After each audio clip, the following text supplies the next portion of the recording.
दिल्ली पुलिशेच्या खासा सेलान मुंबईच्या नवा शवा बांद्राचेर 22 टन हेरोईन बुधवारा जप्त केले। पुलिशेन दिल्ल्या माहिती प्रमाण आंतरराष्ट्रीय बाजारपेठेत ह्या हेरोईनाचे मोल 1725 कोटी रुपया आसात आणि आता मेरेनची ही सगळ्यांत व्हडली जप्ती आसा।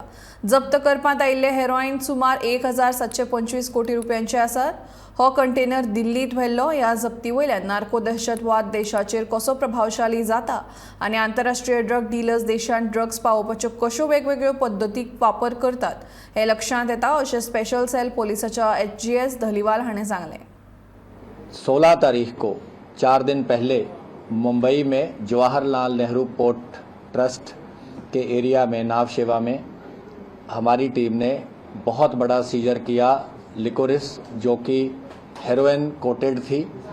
और अभी तक की जो एस्टिमेशन बाय वेट है, क्योंकि लिकोरिस का बहुत ज़्यादा वजन था, 20 टन थी, 20,000 किलो, तो तकरीबन जो अभी तक एस्टिमेशन है 1.5% by weight which comes to around 345 kilo, और जिसकी वैल्यू बनती है 1725 करोड़ इन इंटरनेशनल मार्केट, वो सीज करी गई है।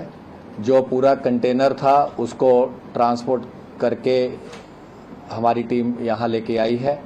बाकायदा इसको कस्टम्स अथॉरिटी ने ड्यूली एक्नॉलेज किया और अप्रिशिएट किया कि ये बहुत बड़ा सीजर है, जबकि 21 जून 2021 में ये क्वांटिटी जो थी ये उस GNPT पे आ गई थी। इसके बावजूद क्योंकि किसी और एजेंसी को इसकी इन्फॉर्मेशन नहीं थी और हमारी टीम का बहुत एक्सटेंसिव ग्राउंड वर्क था, इसके कारण से ये इतना बड़ा सीजर जो है हो पाया है। ये central India, northern India, western India आप समझ सकते हैं 345 किलो हेरोइन है। और अगर नोट करते हैं जैसे जो इसके एंड रिटेल लेवल पे जो काफ़ी लोग इसका सेवन करते हैं, तो वो तो 1 ग्राम को भी 10-10 में स्प्लिट करके करते हैं, तो इसकी तो फिर आगे फर्दर डिस्ट्रीब्यूशन बड़ी रिटेल लेवल पे है। और बड़े लोग हैं जिनकी ज़िंदगियां जो घर बर्बाद हो गए।